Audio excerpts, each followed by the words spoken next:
This is রাজ। তো শাকিব খানের cinema দরদের দ্বিতীয় গান আজকে চলে এসেছে। বাংলা ভাষণের নাম হচ্ছে লুট করেছ এবং গানটা গিয়েছে নোবেল, নোবেল ম্যান। তো দেখা যাক কেমন হয়েছে এই গান লুট করেছ।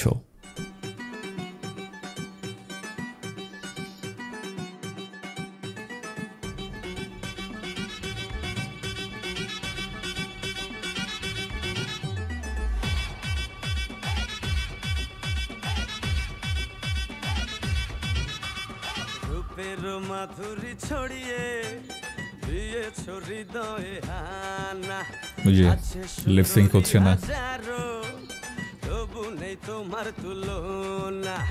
প্রথম দেখাতে দিল চায় জড়াতে। আচ্ছা, এইখান থেকে এই বিটটা তো হিন্দি ভার্সনে আমি শুনতে পাইনি। এটা কি এক্সট্রা অ্যাড করছে বাংলা ভার্সনে নাকি?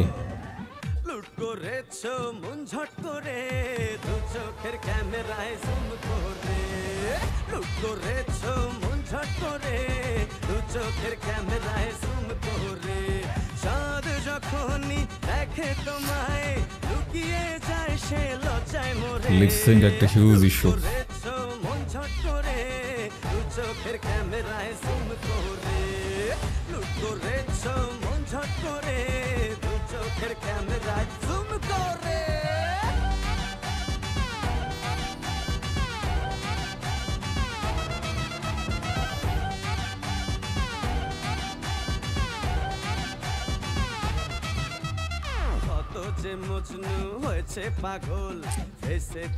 ক্লোজ আপ শটগুলোতে লিপসিংকের প্রবলেমটা খুবই বাজে ভাবে চোখে পড়ে। সেই খবর যে কেউ জানে না, ভুলেছে মনের তালা, এই যে বিউটি মশালা। আমি দেখি খালি রূপের চোরা বালি, তুমি হাসো যদি বুকে জাগে নদী, দোলে কাল বৈশাখী ওই ঝড়ে। হিন্দি ভার্সনটার মতো ওই ভাইবটা না এটার মধ্যে। লুট করেছো মন ঝট করে, দু চোখের ক্যামেরায় জুম করে। লুট করেছো মন ঝট করে, দু চোখের ক্যামেরায় জুম করে।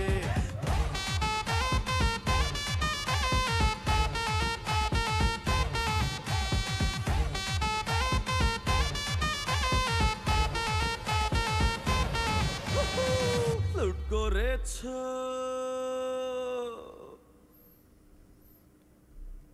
সো এই ছিল দরদের বাংলা ভার্সনের গান লুট করেছ।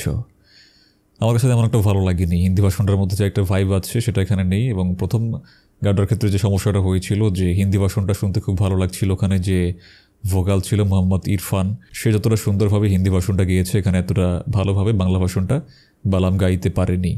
এখানেও কিন্তু সেই প্রবলেমটাই চোখে পড়ছে। হিন্দি ভার্সনটা যতটা ভালো লাগছে, এখানে বাংলাতে অতটা ভালো লাগছে না। ইনফ্যাক্ট নোবেলের যে ভয়েস, সেটাও আমার একেবারেই ভালো লাগেনি, কখনোই আমার ভালো লাগেনি। জানি না, এক সময় তাকে নিয়ে মানুষ অনেক নাচানাচি করতো, যেটা আমাদের বাঙালিদের একটা বিশাল অভ্যাস রয়েছে, যে কাউকে খুব সহজেই মাথায় তুলে ফেলি। তো বাদরকে যদি মাথায় তোলা হয়, তারপর তো সে মাথায় উঠে সোজা কথা মুতে দেয় আর কি, প্রস্তাব করে দেয়। তো সেরকমটাই ঘটেছিল নোবেলের ক্ষেত্রে। সে বাংলাদেশের সব বড় বড় আর্টিস্টদেরকে অপমান করে, বিভিন্ন সময় বিভিন্ন কথাবার্তা বলে, দর্শককে বিভিন্ন গালিগালাজ করে, যা নয় তাই করেছে। ও কিছুদিন ওর এই ফেমটাও হ্যান্ডেল করতে পারেনি। যদিও ওর এই যে ফেমটাও পেয়েছিল, সেটা ওর পাওয়ার মতো কোনো ট্যালেন্ট ওর মধ্যে আছে বলে আমার তো মনে হয় না, কখনোই মনে হয়নি। যেটা বললাম যে ইন্ডিয়ান কিছু শোতেও গিয়েছিল, আই ডোন্ট নো কী শোয়ের আমি নামও ঠিক মতো আমার মনে পড়ছে না, Saregamapa or something like that, I don't know. যাই হোক, তো এই জন্যই বাংলাদেশে অনেক বেশি লাফালাফি হয়েছিল যে বাংলাদেশের মুখ উজ্জ্বল করছে সে বাইরে গিয়ে, এটসেট্রা এটসেট্রা। বাট আমার কাছে কখনোই ভালো লাগেনি সত্যি কথা বলতে গেলে। তো এখন তার যে ফল ডাউনটা হয়েছে, ফল ডাউন না, সোজা কথা বলতে গেলে ও একেবারে মাটিতেই আছড়ে পড়েছে। তো সেখান থেকে ও আবার মোটামুটি উঠে দাঁড়ানোর একটা চেষ্টা করছে। একটা চেষ্টা শুরু পায় শাকিব খানের সিনেমায়, দুটো গান সে গিয়েছে আমি যতদূর জানি। তার মধ্যে প্রথম গান হচ্ছে এটা। নাও শাকিব খানের একটা হিউজ ফ্যান বেস রয়েছে, এবং এরা তো যেহেতু শাকিবের সিনেমার গান, এই জন্য এখন নোবেল আলাদা একটা প্রশংসা পেয়ে যাবে, আই নো দ্যাট। বাট যদি শুধুমাত্র শাকিব খানের পার্টটা বাদ দিয়ে নোবেলে ওর ভয়েস, ওর ভোকালও যেভাবে গিয়েছে, সেটা যদি বিবেচনা করি, তাহলে এখান থেকে ওকে নিয়ে খুব কিছু বলার মতো বা খুব প্রশংসা করার মতো কিছুই আমি খুঁজে পাইনি। বরঞ্চ খুবই অ্যাভারেজ লেগেছে আমার কাছে, below average to be more accurate.